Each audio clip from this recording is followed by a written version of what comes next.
सुगंधी वास, झगमग दिव्यांची आरास, वाढवी मनाचा उल्हास, अशी ही दिवाळी तुम्हा आम्हा सर्वांसाठी खास। एकेज उडान इंटरनॅशनल स्कूल तर्फे मी माधुरी गायकवाड आणि मी जय शिवा तुम्हा सर्वांना ही दिवाळी सुख समृद्धी आणि भरभराटीची जाओ अशा शुभेच्छा देतो।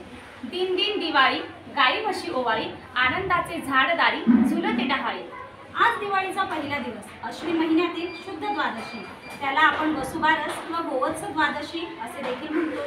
हो का? अगं माधुरी, पण वसुबारस का साजरी केली जाते आणि तिचा अर्थ काय हे तू मला सांगशील? हो सांगते ना, नक्की। वसु म्हणजे गाय आणि बारस म्हणजे 12वा दिवस। त्याची कथा देखील आहे। आटपाट नगर होतं, त्यात एक कोळव्याची म्हातारी राहत होती। तिच्याकडे गाई गुरांचा खूप मोठा वाडा होता आणि त्या वाड्यातली 2 वासरं म्हणजे त्या म्हातारीचे जीव की प्राण। त्याने त्यांची नावे देखील ठेवलेली होती। एकाचे नाव गव्हाळी आणि एक मुगाळी, अशी ती वासरं तिला अत्यंत प्रिय होती। एके दिवशी सकाळी शेतावर जाताना म्हातारी सुनबाईला म्हणाली, अगं सुनबाई, ऐक ना, आज दुपारच्या प्रहरी मी घरी येते, तोपर्यंत तू माडीवर जा, गव्हाचे मुगाचे दाणे काढून ठेव आणि गव्हाळी मुगाळी शिजवून ठेव। सुनेनेही होकार दिला। म्हातारी गेली आपली शेतावर। सुनेने तसेच केले, माडीवर जाऊन गव्हाचे मुगाचे दाणे काढून ठेवले। गव्हाळी आणि तशीच ती गोठ्यात गेली आणि गव्हाळे मुगाळे यांना ठार मारले आणि शिजवले। दुपारच्या प्रहरी म्हातारी घरी आली, इतर माणसं देखील आली। सुनेने ताट वाढले आणि त्या ताटात तांबडे मांस दिसले। ते पाहताच म्हातारी किंचाळली, अरे रे, हे काय? तेव्हा सुनबाई म्हणाली, तुम्हीच तर म्हणाल्या होता ना। तशी म्हातारी ताडकन उठली आणि देवघरात जाऊन बसली आणि देवाला विनवणी करू लागली, अरे देवा, माझ्या शब्दाच्या गैरसमजुतीने माझ्या सुनेकडून अक्षम्य अशी चूक झालेली आहे, तिला तू क्षमा कर आणि माझी वासरं जिवंत कर। जर असे झाले नाही तर मीही माझा प्राण त्यागेन।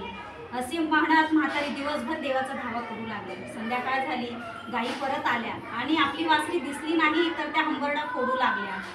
पण इकडे म्हातारीचे रडणे काही थांबेना, देवाचा धावा काही थांबेना। हे सगळे पाहून देवाला तिची दया आली। तिची कठोर निश्चय आणि वासरावरचं प्रेम हे पाहून देवाला खरंच तिची दया आली आणि देवाने ती वासरं जिवंत केली। गायीचं हंबरडं करणं थांबलं।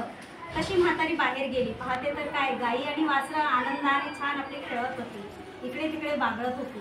म्हातारीने सुनेला सांगितलं, सुनबाई, औक्षणाचं ताट आणा। आणि दोघं सुना, सासू आणि सुनांनी गाय आणि वासरू हळदी कुंकू वाहून त्यांची पूजा केली, त्यांचं औक्षण केलं, फूल पुष्प त्यांना वाहिले आणि घरात जाऊन दोघींनीही जेवण केलं। असं त्यांना दोघींना उपवास घडला आणि त्या दिवसापासूनच अश्विन शुद्ध पक्षातील द्वादशी, त्याला आपण वसुबारस म्हणून साजरी करायला लागलो। आता वसुबारस कशी साजरी करतात हे मी तुला सांगतो। हो सांग। या दिवशी गायीची तिच्या वासरासह पूजा केली जाते। गायीला हळद कुंकू फूल अक्षदा अर्पण केल्या जातात। याच दिवशी गुळ आणि दुधाचा नैवेद्य देखील दाखवला जातो। तसेच गायीला गवत खाऊ घातले जाते। वसुबारस हा दिवस दुधाच्या पावित्र्याचा आणि मातृत्वाचा उत्सव आहे। गाय हे समृद्धीचं प्रतीक आहे, त्यामुळेच घरामध्ये ऐश्वर आणि संपत्ती प्राप्त होते, सुख आणि समृद्धी देखील नांदते। हो अगदी बरोबर। ह्या दिवशी काही स्त्रिया उपवास करतात आणि संध्याकाळी बाजरीची भाकरी आणि गवारीचे शेंगा खाऊन उपवास सोडत असतात, ते आपल्या मुलांना चांगले आरोग्य लाभावे त्यासाठी।